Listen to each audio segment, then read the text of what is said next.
reason, there are roughly 60 news outlets represented here, another 120 or so on the phone. Butch and Sunny, have you been surprised by the continuing? Whom do you hold responsible for everything that happened? Thanks. That is a question that I cannot answer in a couple of comments, but I'll start with me. There were some issues, of course, that happened with Starliner. There were some issues, of course, that happened that prevented us from returning on Starliner. And I'll start with me. There were questions that I, as the commander of the spacecraft, that I should have asked, and I did not. At the time, I didn't know I needed to. And maybe you could call that hindsight, but I'll start and point the finger and I'll blame me. I could have asked some questions, and the answers to those questions could have turned the tide. So blame, that's a term, I don't like that term, but certainly there's responsibility throughout all the programs, and certainly you can start with me. Responsibility with Boeing? Yes. Responsibility with NASA? Yes. All the way up and down the chain. We all are responsible. We all own this. After all these months, I mean, it's been almost, 7 months since Starliner landed, that they still haven't resolved all these. I think we all have alluded to it. There's lessons learned. And that's like a piece of hope, right? We're not just sitting here doing the same thing over and over again. And we're learning from every mistake potentially, or maybe a decision that we've made and how we could make that better and do better the next time. When we go to the moon, we won't have an International Space Station to maybe take a stop at.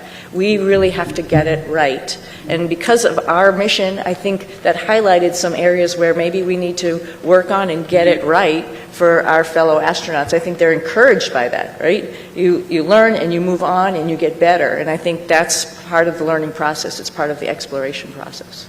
I mean, we are scheduled on Wednesday to meet with Boeing leadership, the program managers, senior chief engineers, to discuss some of these issues. They want to come together with us, Sunny and myself, because we lived through this with them, and get on board with what the future looks like. And having flight crew with background in test and acquisition involved in the processes going forward to make sure that we're dotting every I and crossing every T.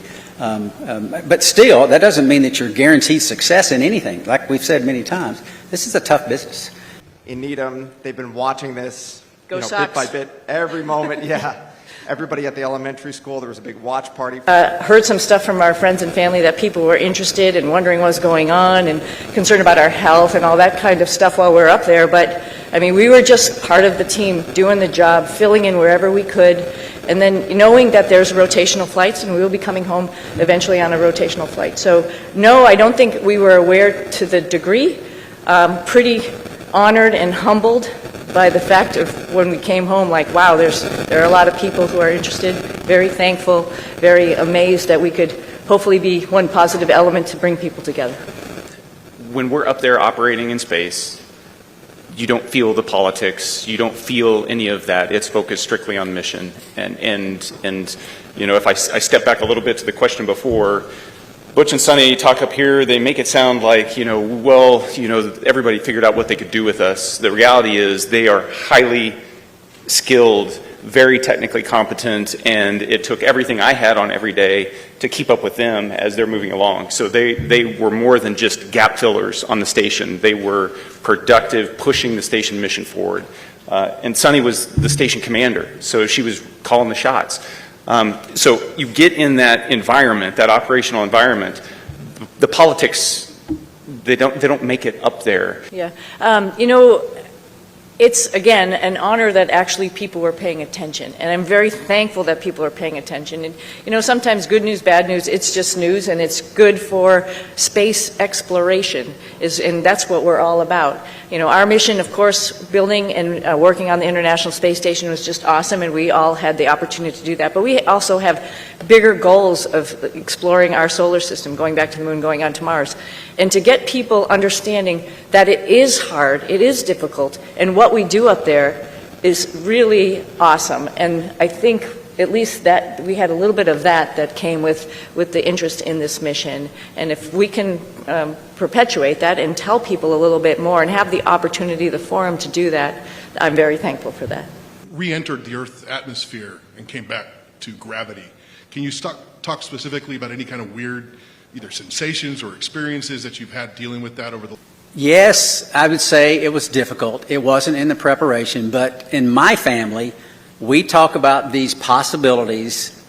We discussed all of this. We never said we were going to be gone for 9 months, but it turned out that way. But the discussions we had, and it's not just discussions prior to the mission launch. This is the way we've trained our daughters from the time they were born, because their dad isn't a unique occupation, right? This is not the norm leaving the planet, and they understand that.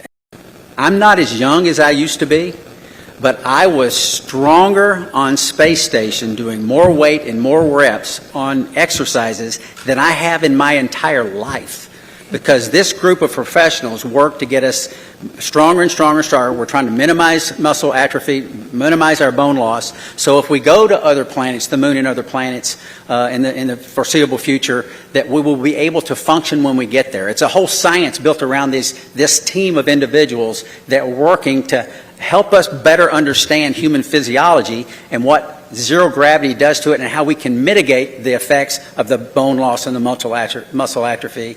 So yeah, it's an adjustment when we get back, and they're here right with us from day one when we landed, ready to evaluate us and see how we're doing, and then work on a protocol to get us back. And like I said, I sneakily went for a run yesterday, but that's all as a result of their hard work. Yeah.